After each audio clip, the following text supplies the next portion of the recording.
আসসালামু আলাইকুম বন্ধুরা, কেমন আছেন? গুজরাট থেকে সকল বন্ধুকে জানাই ইমেন কিচেন অনেক অনেক স্বাগত।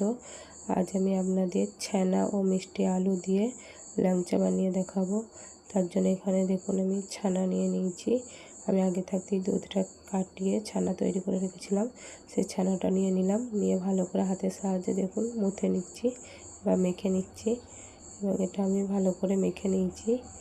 এবং এতে আমি এবার 2 চামচ চিনি ও আমি 2 চামচ গুঁড়ো দুধ আর 1 চামচের মতো ময়দা দিয়ে ভালো করে মেখে নিল। এই দেখুন ভালো করে আমি মেখে নিচ্ছি। এরকম করে ভালো করে দলে দলে মেখে নিতে হবে। মেখে নিয়ে এই দেখুন আমার মাথাটা হয়ে গেছে। এবং এইটা থেকে আমি এবার লেচি কেটে নেব। এই দেখুন ছোট ছোট করে আমি লেচি বা বল করে নিচ্ছি। এরপর আমি হাতের সাহায্যে প্রথমে গোল করে নেব, তারপর লম্বা করে একটা শেপ দিয়ে নেব। ল্যাংচার শেপ যেমন হয় তেমন দিয়ে নিলাম। এই দেখুন এইভাবে আমি সব কটাকে ল্যাংচার শেপে তৈরি করে নেব।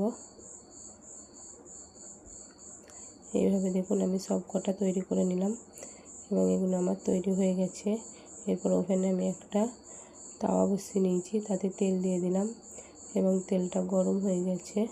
আমি এরপর একটা একটা করে ল্যাংচাগুলো ছেড়ে দেব। এই দেখুন আমি সব ল্যাংচাগুলো দিয়ে দিচ্ছি।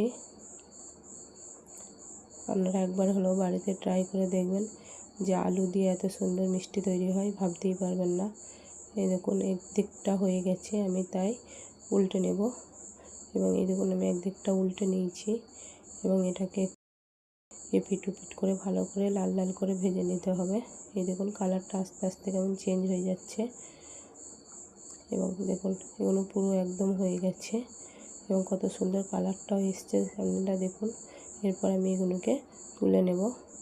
এই দেখুন আমি তুলে নিচ্ছি। এবার তুলে নেওয়া হয়ে গেছে। এরপর আমি একটা পাত্র নিয়েছি বা সসপ্যান নিয়েছি, তাতে একটা এলাচ দিয়েছি ও তাতে 1 বাটি পানি দিয়েছি।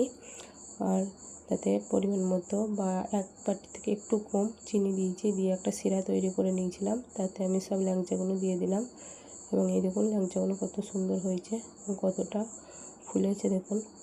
এই দেখুন ল্যাংচাগুলো আমার হয়ে গেছে। আমি আপনাদেরকে একটা কেটে দেখাচ্ছি। দেখুন মধ্যিখানটা দেখবেন কত সুন্দর হয়েছে ল্যাংচাগুলো। এই দেখুন যদি ভালো লাগে তো লাইক কমেন্ট ও শেয়ার করবেন। ভালো থাকবেন, দোয়া করবেন। আল্লাহ হাফেজ।